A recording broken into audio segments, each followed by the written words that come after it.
What's going on, you guys? TBR here, back yet again with another King of Fighters All-Star video, and in today's video we are going to be taking a look at the latest SS character to be added into the King of Fighters All-Star, and that of course is going to be SS Kusanagi. But before we go ahead and get into all of that and more, make sure if you guys haven't already done so, you smash that like button and subscribe, and let's just go ahead and talk about it. So, as you guys can see, SS Kusanagi is coming in as a yellow defensive type with a leadership ability that increases yellow element fighters' attack by 65%.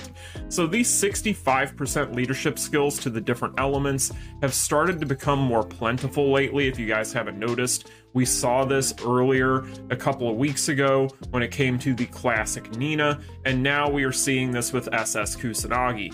So this is pretty cool stuff for him because it does mean that he's going to be very relevant for yellow element characters, of which there are some pretty darn good ones in the game. So this is a very good leadership skill overall is what I'm saying. And this character in general is really going to be a character that plays really well with others, which is really ironic when you consider the lore behind Kusanagi, but as we go through the kit, that becomes more and more apparent, right? So if we take a look at the cores, we have a 30% power charge rate increase, an increase to our attack, our critical rate, etc. Very good generic cores. But of course, the biggest and most important thing about cores is always going to be the exclusive cores, of which he has two very strong ones. So the first one here is going to be Fiery Poise. This deals burn damage equal to 300% of attack on the target upon landing a skill, guard included, and adds damage equal to 5.5 times of the target's remaining burn damage, and removes burn upon landing a critical hit on a burn target on a cooldown of 1 second. So as you guys can see here, he is going to be dealing a lot of damage with this core, specifically because he is going to have that 5.5 times explosion, and it's pretty much going to be spammable. And we've seen this be the meta for pretty much the better part of the past year now. So this is very nice. The biggest step away we've had from this as a meta effect has been the Tekken characters recently. So this here is going to be something that is going to make him very relevant, but it isn't necessarily even going to be the best part about his kit, because there are some really good things going on in this kit as we go through here. However, this is very strong and definitely going to be something that is going to make him stand out in his own right and not just as a support character. However, I do feel like as we go through here, you're going to notice that this is going to be one of the best support characters in the game and going to probably be a designated support, but I do think that he is going to be a character that is also going to be able to be very strong and stand on his own 2 feet. So if we get into Hellfire here, this increases his power, or increases the power of the ally who is tagging in by 5, right? On a cooldown of 30 seconds. And it increases all enemies' damage received by 35% for 10 seconds when tagging out.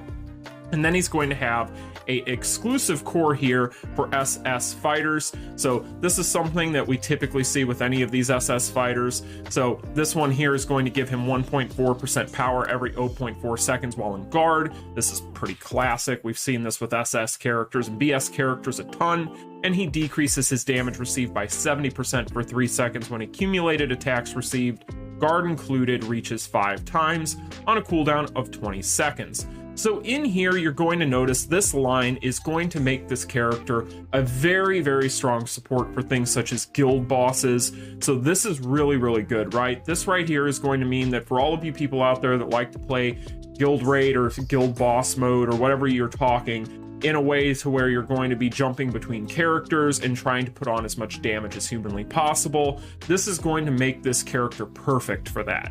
It isn't necessarily even going to be the only thing going on in his kit that is going to be good for that particular spot in the game.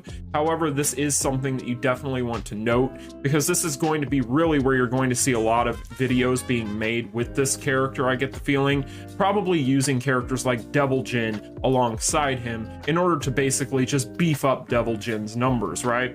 So that is something that is definitely worth noting. When it comes to his exclusive core for SS fighters, This gaining 1.4% power every 0.4 seconds while in guard stance is fine, but it doesn't come up a ton in a lot of PvE modes. And then the decrease of the damage received by 70% for 3 seconds is very good. So that's something that's going to be there just to kind of give him a little bit of staying power, but mainly the big focus is always going to be on these, and these are very, very good. So overall, super solid stuff, and we haven't even gotten into the skills, right? So let's get into the skills.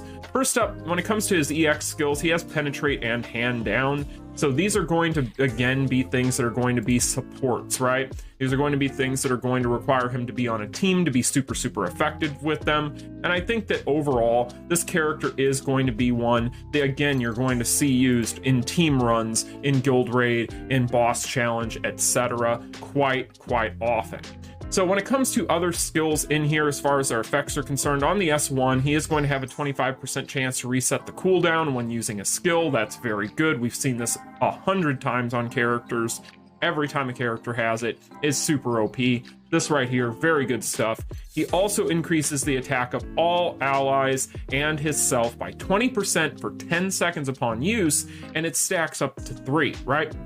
So you can get up to a 60% stack on this, which is super good. And you can see kind of what they were going for here. You have that 25% chance to reset this, and it stacks up to 3 times. And it's only going to be, again, keep in mind, 10 seconds that you're going to have this. So you can tell that they were kind of giving this here as far as this reset to try and get you up to those stacks. And again, this is another reason why this character is going to be very good in team runs. And I'm going to harp on that because I do get the feeling that that is going to be where this character is going to be the most useful, and it's going to be what you guys are going to be seeing quite a bit of going forward until a better character or support comes out.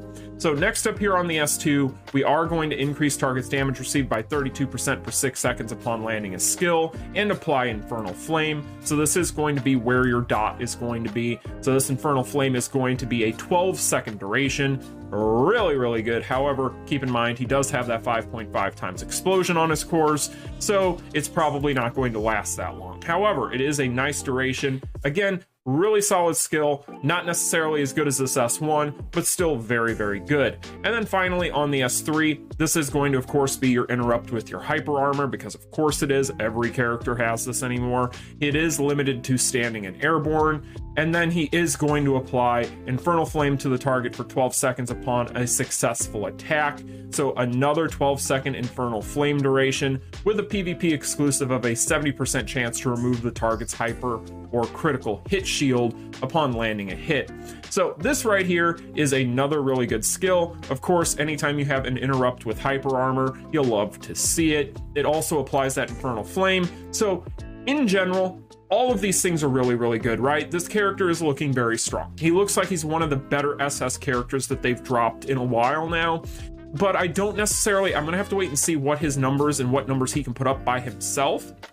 But again, even if those numbers aren't as impressive, and I don't expect them to be as impressive as characters such as Devil Jin, right? That's not going to happen. However, I do feel like this character is going to be extremely relevant for a while, just as a support character alone, and the jury is still out on just how relevant he will be alone. However, I do think that he could stand on his own 2 feet just fine. It may just come down to what those damage numbers look like at the end of the day. So when it comes to the core finisher, he applies Infernal Flame to the target for 10 seconds upon a successful attack. So another Infernal Flame application. This character has so much fire on him, it's ridiculous.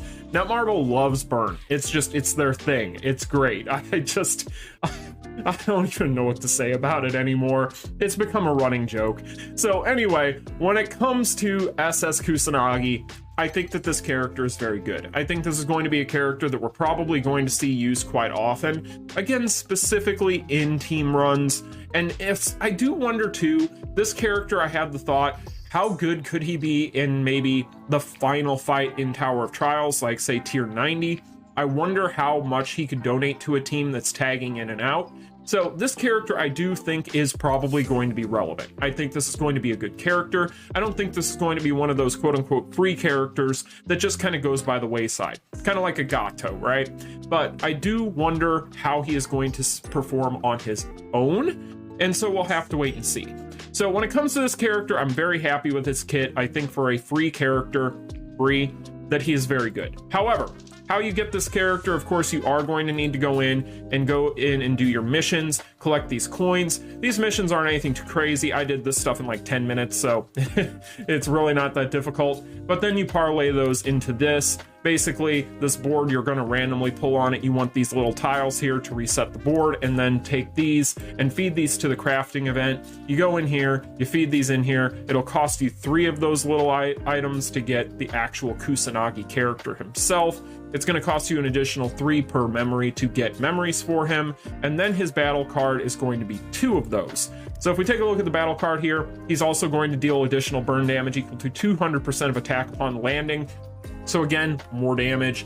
Very good card. You'll definitely want at least one of these. And that's really going to be it when it comes to the update as far as the key points, as far as it pertains to Kusanagi. This is largely the Kusanagi show with this update. This is a Tide Them Over update till the next banner.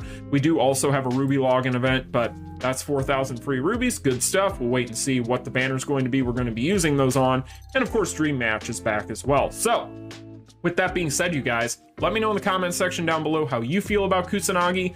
I am pretty happy with this character. I think this is going to be a very good character. He's going to be relevant. He's got a great leadership skill. He's a great support player. And I think that this is going to be one of those guys that's going to go in there, and he's going to be very useful depending on how you play the game. Jury will be out for a little while until we start seeing people able to build him up fully to where we can see just how his damage numbers are on his own. However, if he is a character that can put on ridiculous damage, and I'm not talking again, he's not going to be Devil Jin numbers, I get the feeling, but if he can go in and put up some pretty ridiculous numbers on top of being one of the best supports in the game, if not the best support in the game right now, then I do think that this character is probably going to be extremely relevant for a while. Keep in mind also, you guys, that he can be changed up. So basically what that means is whatever memories, you may want to wait till the end of the event to see how many memories you get and not just build him up outright unless you just are paying to pull on the board, or you have just so many generic memories laying around that you don't care, because you can build him with SS generics and it may be more beneficial in the long run to hold on to his actual memories, so that way you can get a change up kit, right? So I would hold off on building him up right now with his actual memories. Just wait and see what happens and how many of those things you get, and then at the end you can kind of reassess. So anyway, you guys, that's just my opinion on SS Kusanagi. Let me know yours in the comments section down below. I'm very happy with him. Hopefully you guys are too, but make sure you like, share, and subscribe on your way out, and I'll talk to y'all in the next one. Peace. Continue.